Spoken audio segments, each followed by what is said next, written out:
Jesus is weeping for prophets like Amos, who confronted the people of Israel about their greed, railed against them, especially the wealthy elite, for becoming rich at the expense of exploiting the poor. It was Amos who, when he spoke the word of the Lord, said this: I despise your festivals. I take no delight in your solemn assemblies. But let justice roll down like waters and righteousness like an ever-flowing stream. From the 5th chapter of Amos. Tradition holds that these words were not well taken by the powers that be, and that Amos died a violent death at the hands of King Jeroboam II, king of Israel. Jesus is weeping for prophets like Micah, who prophesied during the reigns of kings Jotham, Ahaz, and Hezekiah, speaking both to the northern and southern kingdoms, Israel and Judah, respectively. During Micah's time, both Israel and Judah were in moral and political chaos, and Micah condemned their leaders for letting injustices thrive, for turning a blind eye to human suffering, and for acting in ways that were selfishly arrogant. It was Micah who spoke the word of the Lord when he said, He's told you, O man, what is good. And what does the Lord require of you? But to do justice, love kindness, and walk humbly with your God. From the 6th chapter of Micah. I don't know exactly how Micah died, but I do know that as a whole, the people of Israel and Judah paid little attention to his message.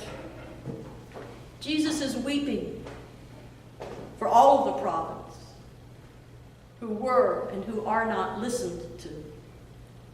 But even more, he is weeping for all of the people who would not and do not listen.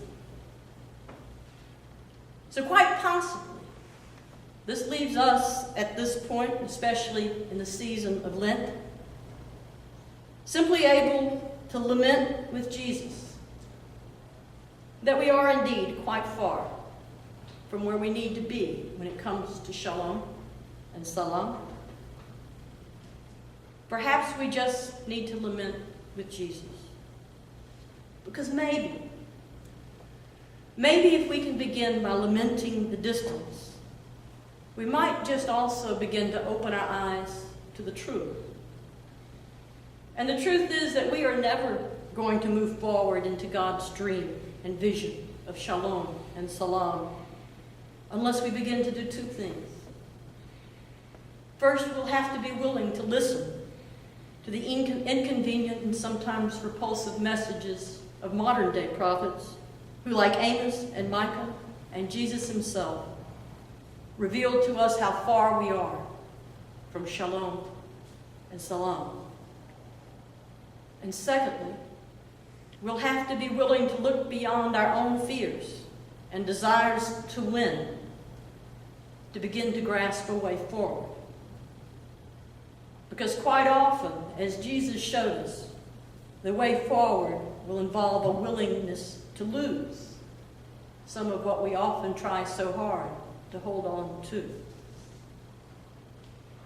But even as we begin this work with a lament, we can be sure that there will come a day when Jesus will be able to look upon us and our ways and not have to weep.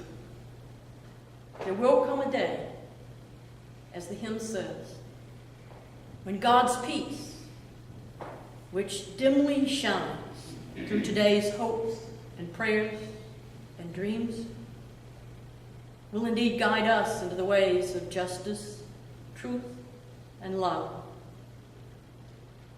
There will come a day when it will deliver us from selfish schemes, when God's shalom and salam will cause hatred and envy to fall away, and will fulfill God's dream of shalom and salam for all people all creation, for all time. May the shalom and salam of God live in your heart this and every day.